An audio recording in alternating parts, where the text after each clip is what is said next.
Hi, welcome to this tutorial on addition of carbonyls, or addition to carbonyls should I say. I've put a part 1 up there because it's quite a big topic really to talk about, and I want to split it up into little fractions if I can. I've also put learning objectives, and this is so you can see straight away what we're going to talk about in this tutorial, so you don't need to play it if you're already aware of the some of the learning objectives. And also, as many of you probably know, I do tend to digress now and again, so it's an aid for myself as well to keep on track and make sure we focus the learning objectives for the tutorial. Okay, so what we're going to learn today in this one is what prochiral compounds are, now what that means, what that word actually means. Also, a brief introduction to the term diastereotopic. You might have heard this, and being a spectroscopist and a synthetic chemist, I use that quite a lot to talk about protons or things like that. Also, the usage of the Carnegie Prelog naming convention for sp2 hybridized compounds such as carbonyls. So you're probably well aware of the RNS configurations and naming convention for sp3 carbons, and this is a variant on the theme used for carbonyl compounds, and we use the term re or ray, I've heard it called before, and the psi system. The word itself, the re and the psi are just right, so I'll tell you what they are in a second. But and the R and the S configuration, the words come from the same Latin word. So rectus means right, and sinister means left. Okay, and I'll put these up on the side as well. Okay, so that's the same words really, but this is going to be used for sp3 carbons, and this one we use for sp2 carbons. Okay, so we're going to have a look at them today. We're just going to focus on sp2 carbons today, and also if I've got time, I hope I've got time to go on about the Burgi-Dunitz angle. Now this is the angle of approach of a nucleophile to a carbonyl. Okay, so let's get cracking then. Let's have a look at the introduction to prochiral compounds. I'll just move this out of the way now. Put it up there so I can see it. You might not be able to see it, but I can still see it. Okay, so let's have a look at a carbonyl compound first. We have a very simple one. Now, if we attack that with a Grignard reagent, let's actually call it methyl magnesium bromide, say. A simple one. And we'll attack that. This is basically a very good source. If you look at the Grignard mechanism, it's a very good source of this, and methyl. I write methyl like that is basically a methyl group. A good source of that. So that's going to have attack this side, or if we draw that a different way, so we'll just flip it around 180 degrees. Let me just get my pen red. So basically I'm just going to flip it around here like that, pivot it about this axis here. If we draw it like this, which you might think, well, it's the same compound. It is the same compound, but if the methyl group now attacks from this side, you'll get a different compound to if it attacks from this side. So let's have a look. Because it's we're not using any chiral reagents to differentiate between the two sides, we'll actually get a mixture, so we'll get a racemic mixture. So let's draw the products from this addition, and then it might actually start to make a bit more sense what I'm trying to say. Just clean this up a tiny bit. Okay, right, let's have a look at the methyl addition to that. So basically all I'm doing a nucleophilic addition to the carbonyl there, like that. Right, so the compounds from that will be this one. Now we're going to get a tetrahedral structure. We're going to get a methyl sticking up. and if we leave this in the plane, so we leave the whole of this in the plane, it's just the alcohol that you've attacked there that's formed is going down. But if we attack, so that's if we attack from the front face, so it's like in front of your monitor, if you will, it's coming from your head towards the carbonyl compound. But if it comes from behind the monitor, the way you're seeing it, then the methyl group will be on this side, so let's draw that product as well. Okay, so now if the methyl group's behind, that means the OH group is coming towards you.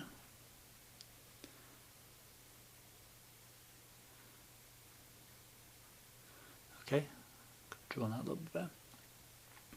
So now we've actually got a mirror image. You've got two compounds that look identical, but they are mirror images of each other. So you can't actually superimpose one over the top of the other. No matter what you did, even if you turn that round, then the phenol group would be down. So maybe the methyl and the OH would overlap, but then the phenol groups would be in the wrong position, and so on. So that's a racemic mixture. Okay, that just means you've got 50-50 mixture. If you end up with a 60-40 mixture, so this is one of my digressions like I normally do, that's called a scalemic mixture. Okay, so that's just a scalemic. Not too many people have come across, just undo that. I mean, too many people come across that term because it's not something we actually a term we actually use quite often, to be honest. But you can get scalemic mixtures if you've got some chiral auxiliaries around. So they're not enantiomerically pure because you don't get 100% conversion into one isomer. So you get the scaling, really. You get a scaled mixture, and they're called scalemic mixtures. So that's just an introduction to the word, really. We can forget about that for now. You need to have a look at these compounds. You need to actually look at the configuration around these compounds and how it actually came from the orientation of this group and the attack of the methyl group. So what we need to do when we're talking to other chemists about how we're attacking these carbonyl groups, we need to come up with some naming convention, and the Carr-Ingold-Prelog convention suits that purpose fantastically, just as it does for this system here. Now, if you want to name this compound in those terms, the psi and the re terms, then we need to apply the same kind of rules. So we use we look at the atom involved. So oxygen takes priority over carbon. Remember, a phenyl group is a benzene ring, really. Okay, so that's a phenyl group there. So this is a carbon here. So this carbon's attached to a carbon. And carbon's got a higher priority than hydrogen. So if we number these up, and I'll just put I'll label them. Oxygen's first. That takes that priority. Carbon's second, and hydrogen there is last. Okay, so that's the order in which that goes, and then we draw a circle around which direction that goes in. So that goes in a clockwise direction like that. So with the phenyl group down there like that, that would be in a clockwise direction. Imagine you're driving your car, you're turning right if you turn that way.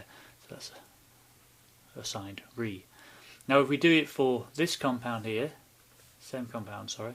If we do it for this drawing, if you will, we'll just number them up again. So that's 1. Priorities don't change, but because of the way we've drawn it, we've drawn it in a way so we can describe which way which orientation it's going to attack. So if it attacks from this face, then we'll draw an arrow. It's now going in a anti or counter clockwise direction, and so that is given the term the psi face. So that's called a prochiral compound. It's not chiral itself, but it leads to addition across the carbonyl here. So it's attacking this sp2 carbon, leads to chiral compounds, and there's your chiral compounds you get.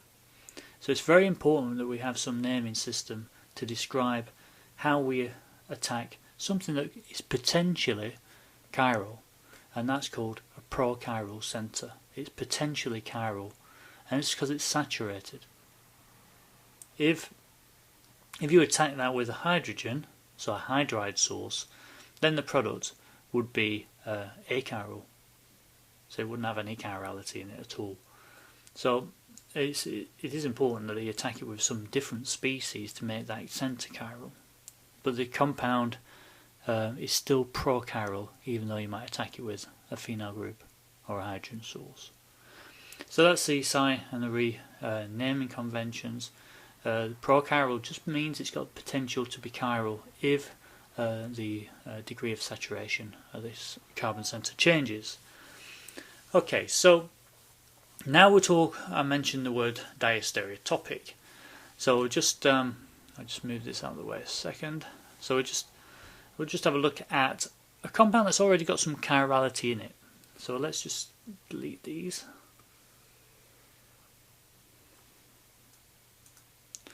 Okay, so if we take, I drew a compound earlier, so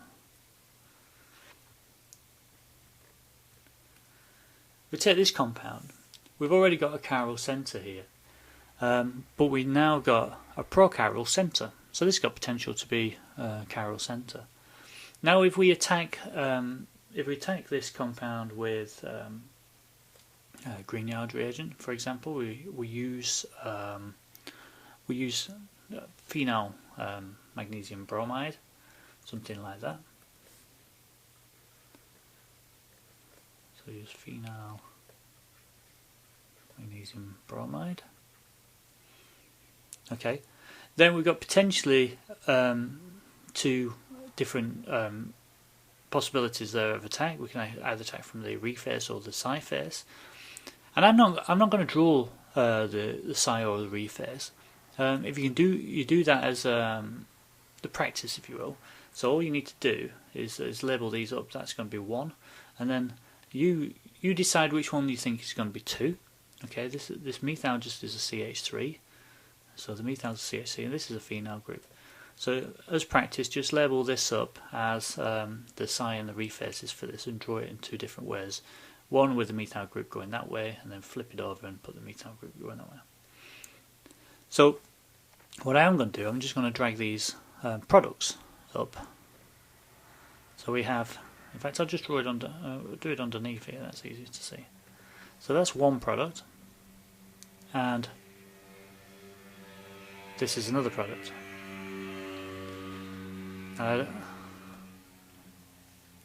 Okay. So if we get the phenyl adding to the back of this, okay, then you'll get this product. And if you get the phenyl group adding to the front of this, then you'll have this product. But if you look at the compounds here, these are actually diastereomers of each other. Okay, so the product's not racemic. You won't get you will get racemic products, but what you're seeing here is diastereomers, and that's because we already had a chiral center here. Now this chiral center here can actually influence the direction that this phenyl group comes in, because it's potentially blocking one side more than the other. So we'll do that in the next tutorial, where we look at how a model's been developed to try and predict which side it will come. And that's the Falcon Arn model, but we're not going to do that here because it's too much to look at really in one do.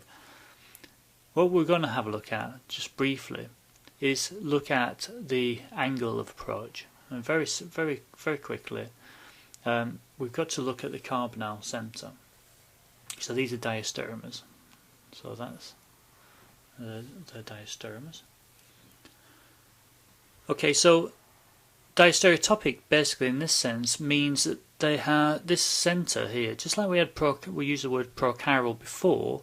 Well, this basically means it's got the potential to be a potential to form diastereomers. So if you attack from one phase preferentially over the other, then you'd have a diastereotopic excess and things like that. And sometimes this is referred to as diastereotopic. And if, for example, you had a chiral species here and we didn't have this, this is slightly digressing here, but if we, this is another usage of the word diastereotopic, that's why I want to quickly add it if I can.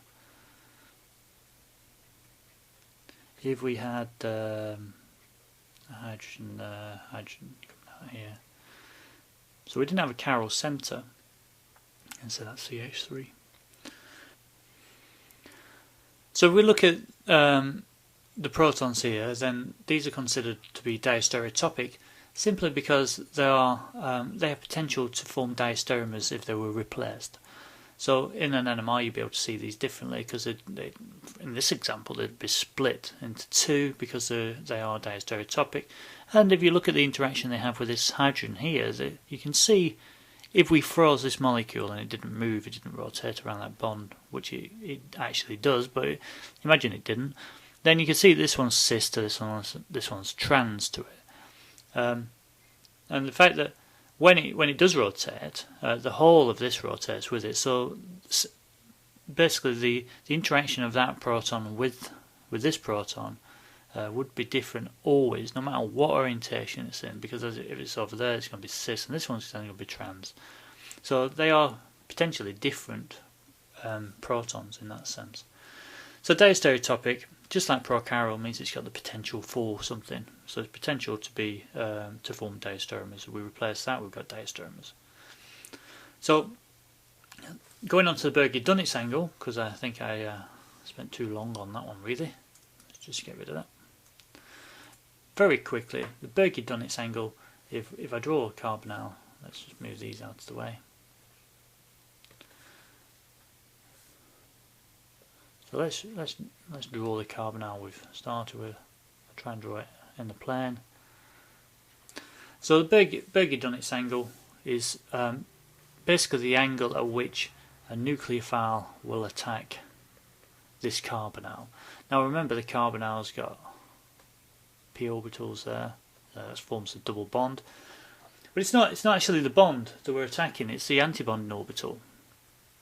Okay, so the antibonding orbital of a p orbital. So if that's your p orbital, like that. Okay, that's the sigma orbital. Then the antibonding orbital looks actually quite strange. I'll draw it in green. It looks a little bit like that. Okay, so it's not actually connected or anything. It's just this is where the antibonding orbitals go. Now this might appear to be a bit too advanced for the tutorial, but basically it explains the approach. Because if you got it's the old bucket of water thing. You know, you're trying to put electrons in something that's electron rich. It doesn't happen. What actually happens is you put the electrons into the antibonding orbital, and then you've got electrons in an antibonding orbital and a bonding orbital, which is associated with this pi bond. So something gives, and what gives is the bonding orbital gives, and you get a new bonding orbital where the antibonding electrons are. So that's the theory that explains how bonds are formed, and we won't go into that because it can get a bit confusing.